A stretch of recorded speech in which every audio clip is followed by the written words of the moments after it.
ini keputusan Menteri terdahulu Retno dalam dia mempromosikan Palestina, kemudian sampai menabrak sistem politik luar negeri kita yang tadinya non-blok, kemudian dia sudah pro kepada Palestina, kemudian dengan sepihak tanpa keputusan DPR, dia mengambil beberapa sikap bersama dengan Chaplin dari Makassar, ya, membangun suatu sistem mengatasnamakan kegiatan Palang Merah, kemudian membangun rumah sakit.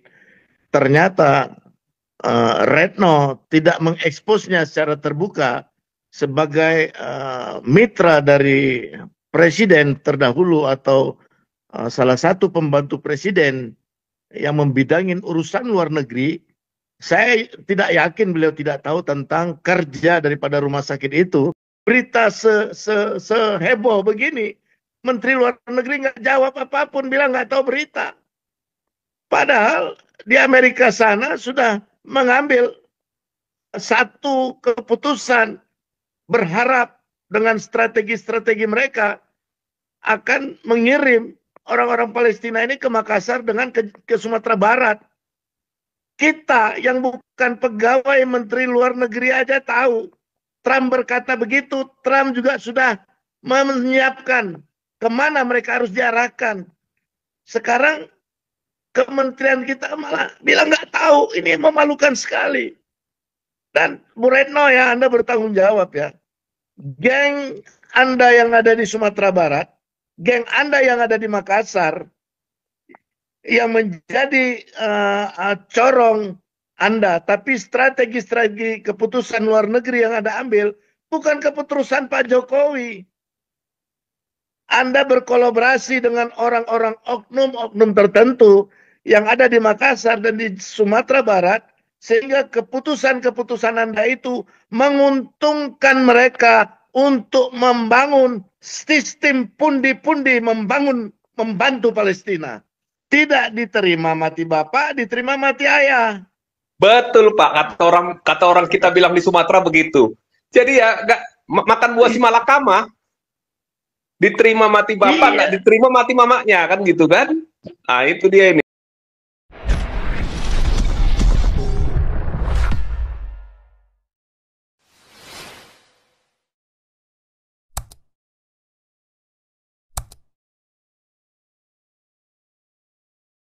Ya, boleh Pak Putih sambung. Oke, ya, saya ulangin ya teman-teman ya, karena tadi tidak tersambung dengan YouTube ya.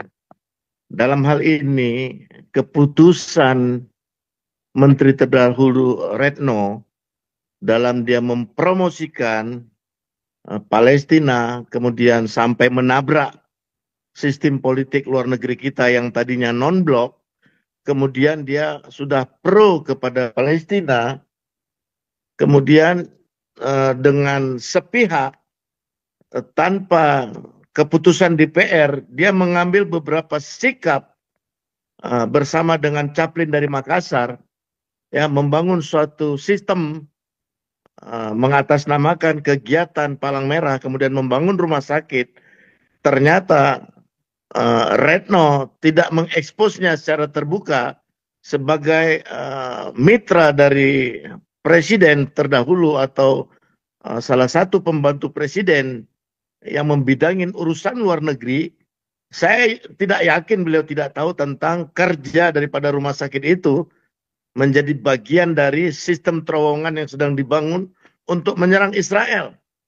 Tapi hari ini, ya, sistem politik luar negeri kita berbeda dengan di zaman Ibu Retno. Tapi jangan lupa, ya, ada kelemahannya. Masa sekelas intelijen, sekelas Kementerian Luar Negeri tidak ada intelijen publishnya, ya, tidak ada intelijen melihat berita dari seluruh dunia, padahal dia membidangi urusan luar negeri. Karena apa? Diekspos Menteri Luar Negeri, juru bicaranya bilang nggak ada tahu. Ini kan memalukan.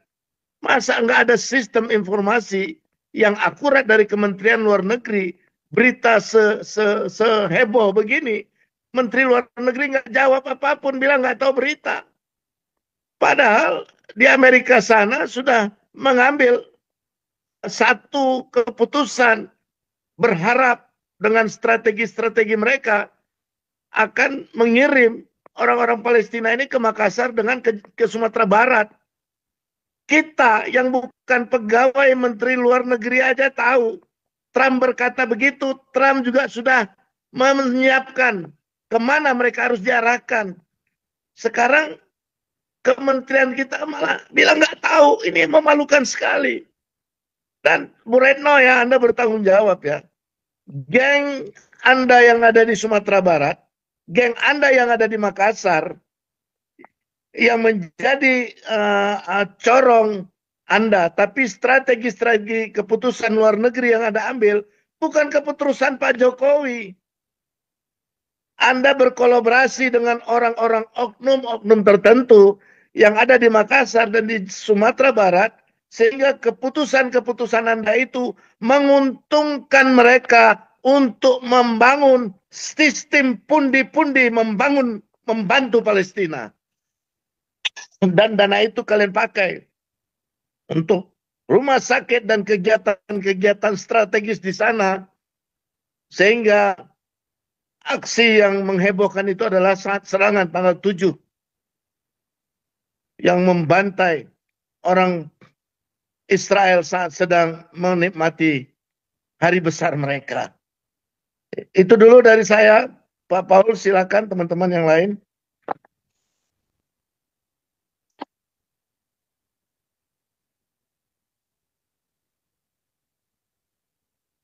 Ya, Pak Paul. Kali. Ya. Om Bung Toba, ini Pak ada ini juga ya, Pak Tobing juga ya. Om Bung Toba masuk, Om Bung Toba. Iya, jadi memang beberapa bulan yang lalu itu mungkin belum ada setahun lah ya. Ya, betul juga apa yang dikatakan oleh Pak Putih tadi gitu. Israel melalui Kementerian Informasinya menyampaikan bahwa ada beberapa lembaga-lembaga sosial masyarakat yang dari Indonesia terlibat dalam pembangunan terowongan dan pembangunan apa itu namanya fasilitas-fasilitas perang yang dimiliki oleh Hamas gitu ya. Ya, kemudian ada di food video waktu itu ya, bagaimana di Rumah Sakit Indonesia ada mobil yang digunakan menyerang di tanggal 7 Oktober dan sebagainya gitu ya. Kalau kita lihat media-media luar dari internet tuh kelihatan. Nah, jadi kalau kita lihat ya, jadi bergeser memang politik bebas aktifnya Konoha ini. Bergeser gitu. Harusnya dalam tataran praktis seperti itu, Indonesia nggak perlu terjebak masuk di situ. Itu berbahaya, itu permainan seperti itu. Sangat berbahaya, Pak Putih gitu. Nah, jadi ya ini harus tanggung jawab. Belum tentu juga presiden yang sebelumnya kebijakannya sampai ke sana gitu. Tetapi ya, si Menlu yang dulu itu kelihatan banget di luar, di dunia internasional, dia menggalang masyarakat sipil internasional seperti yang ada di ICC, ICG, ya, untuk melakukan kampanye hitam atau kampanye negatif untuk mendiskreditkan Israel gitu ya. Nah, sekarang baru kelihatan semuanya hasil kerjanya dia gitu ya. Jadi ini dia harus bertanggung jawab sebetulnya, Pak Putih gitu. Betul apa yang kata Pak Putih tadi.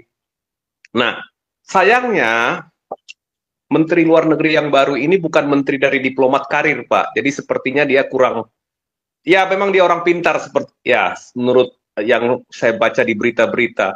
Tetapi dalam soal diplomasi ini ya harus orang yang pengalaman, walaupun dia punya 2 staf ahli menteri yang membidangi ini. Tapi saya kira dia bukan orang yang punya pengalaman.